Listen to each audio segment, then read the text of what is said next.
Arteta will be disappointed after transfer decision exposed. You would be forgiven for not realizing Arsenal had just beaten a fellow Champions League qualification contender from a losing position. Thiers for fears. Gary Neville once described an Anthony Elanga goal for Manchester United U21s against Salford City in the EFL Trophy as a Thierry Henry-esque finish. Manchester United coach Neil Wood once apparently couldn't disagree in an interview with a Swedish newspaper that, yes, Elanga had a similar attacking DNA to Henry, although MediaWatch cannot find actual proof of this. Elanga himself is known to idolize Henry, once saying, "I try to match my game with him." That is more than enough ammunition for Ken Lawrence of The Sun to go ahead and crown the new Thierry Henry of English football, while imploring Gareth Southgate and England to make a grab before Sweden do. 7 senior career starts. 4 goals. Let's declare him to be the new version of one of the greatest players in Premier League history. Textbook. The point that England should try and get ahead of Sweden and Cameroon in terms of Elanga's international representation is fair.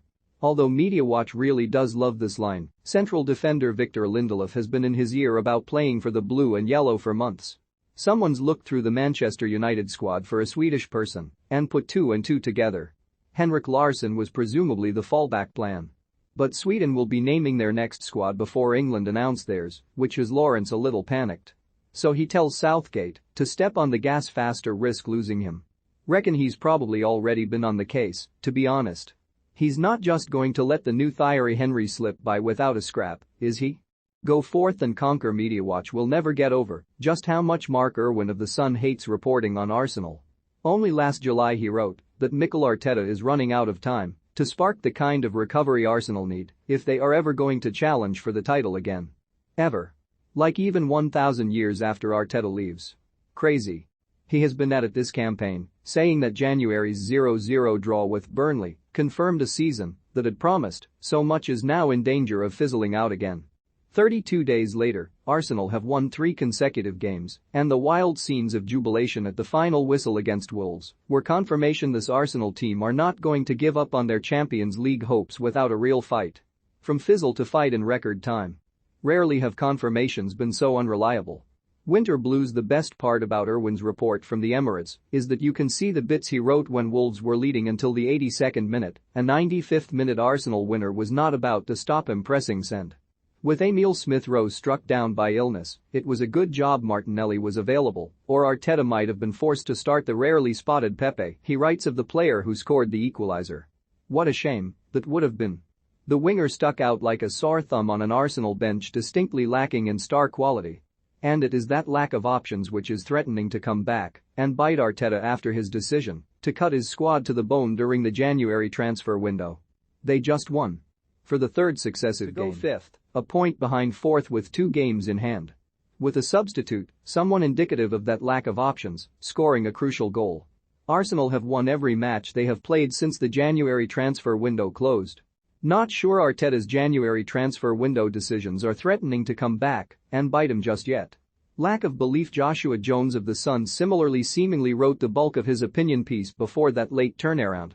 His headline is strangely curmudgeonly, considering the Gunners came from behind to beat a direct rival for Champions League qualification, scoring twice against one of the Premier League's best defences, who last conceded 2 in a game in November.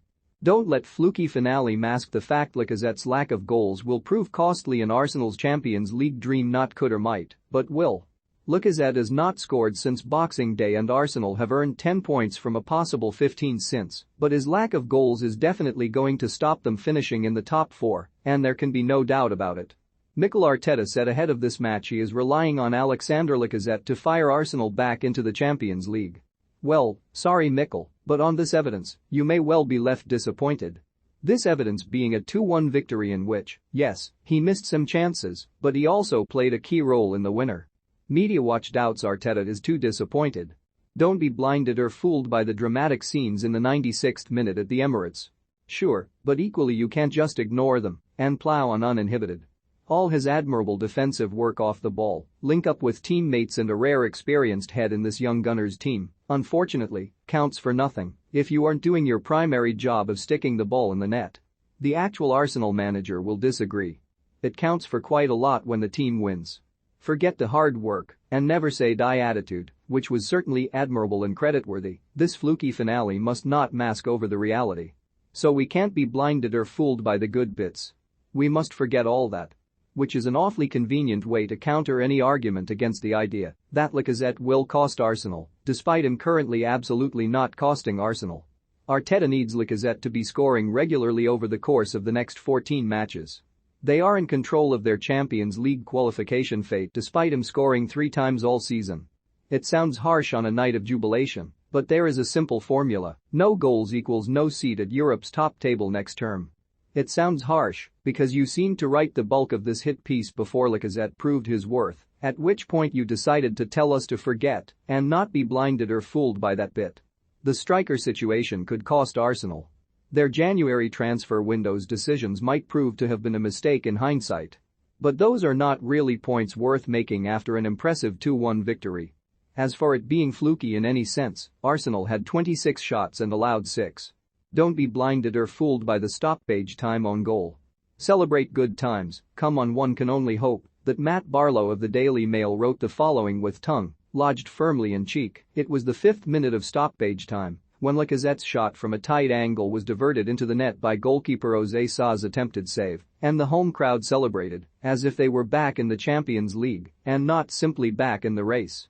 Because if not, it really does beg the question as to just how Arsenal are allowed to commemorate impressive wins without being ridiculed by everyone.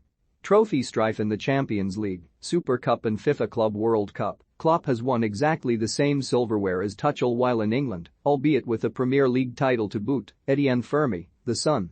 So absolutely not exactly the same silverware, then.